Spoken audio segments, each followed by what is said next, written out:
Wala lang talaga magkasya sa akin na damit, kaya naman pagpasensyahan nyo na kung ang lakas makawinig daw po ng eksena ko dito. Ito ngayong araw na minanas ako ng malala at hanggang ngayon hindi na nawala yung pamamanas na yun. Dito ko na nga rin pala umpisang naramdaman yung mga biglaang sakit sa tiyan ko.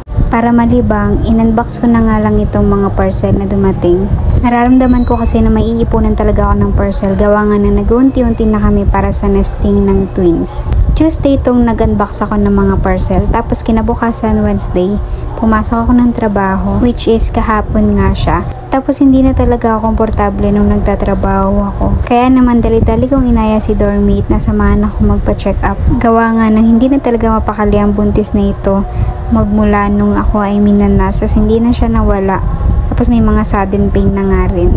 Around 11 AM na nga kami nakapunta ni doormate sa may clinic kahapon. Tapos sabi nga doon ng mga expert na when it comes to pregnancy, kung ano nga daw yung concerns ko, bakit ako magpapacheck up. Kako kasi minamanas na po ako at hindi na po siya nawala. Tapos parang na-curious yung isa pang expert din when it comes to pregnancy na bakit nga ako namamanas samantalang ako ay 29 weeks pa lang. Pinuntahan nga niya ako tapos agad niyang kinapa yung kabuuan ng tiyan ko. Tapos sabi niya, sure daw ba ako sa bilang talaga ng weeks ng tiyan ko. Kasi feeling daw niya ay parang nasa late 7 months na ako. Tapos sabi pa nga sa akin, anong kain daw ba pinagagagawa ko, ganun. Doon talaga sa part na yun medyo guilty ako kasi recently talaga, lamon talaga yung ginagawa ng buntis na to.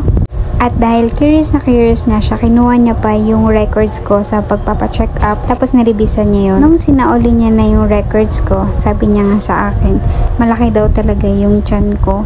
Kaya naman tingin niya ay hindi accurate yung bilang ng weeks ng tiyan ko. Pwera na lang daw kung kambal ito. Doon nga ako napangiti, sabay sabing, ay opo, kambal po itong dinadala ko. Sabay doon na siya nabasabing, kaya pala. Pagkatapos ng pag-interview sa akin, agad na nga rin akong hinatid sa mismong doktor. Tinanong ako ng doktor kung meron daw ba akong history na nakunan. Kako ay wala. Tapos sinabi ko na rin na ito po yung first baby ko.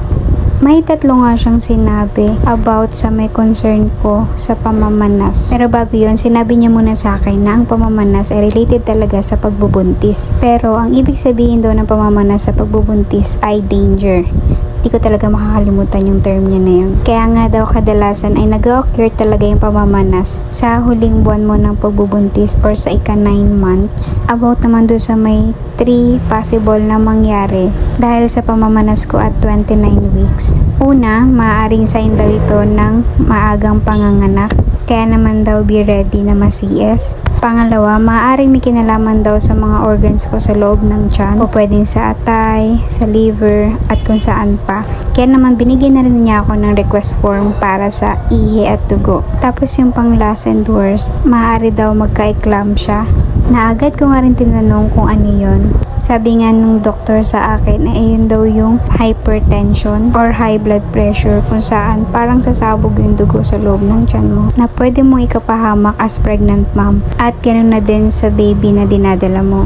Best suggestion pa rin sa akin ng doktor ay ang kumonsulta pa rin sa OP ko. Pagkatapos nga namin magpa-check up, ay talaga namang lumungkot ang pagkatao ng buntis na ito. Tapos si doormate abang naabang nga rin sa pagkwento ko kung ano yung nangyari sa pagpapacheck up ko. Paano ba naman ay doon sa tatlong possible na dahilan bakit ako minamanas wala naman talagang ikakagaan ng loob ko doon. Hindi ko na nga mawari anong pag-iingat pa ba yung kailangan kong gawin para lang maging safe and sound yung buong pregnancy journey ko na ito. Wala nga ring araw o gabi na hindi ko pinag-pray na sana talaga maging okay itong whole pregnancy journey ko. Na sana ay malabas ko ang twins sa tamang buwan para naman makampante ako na sapat yung development nila bago ko sila may labas dito sa mundong ibabaw.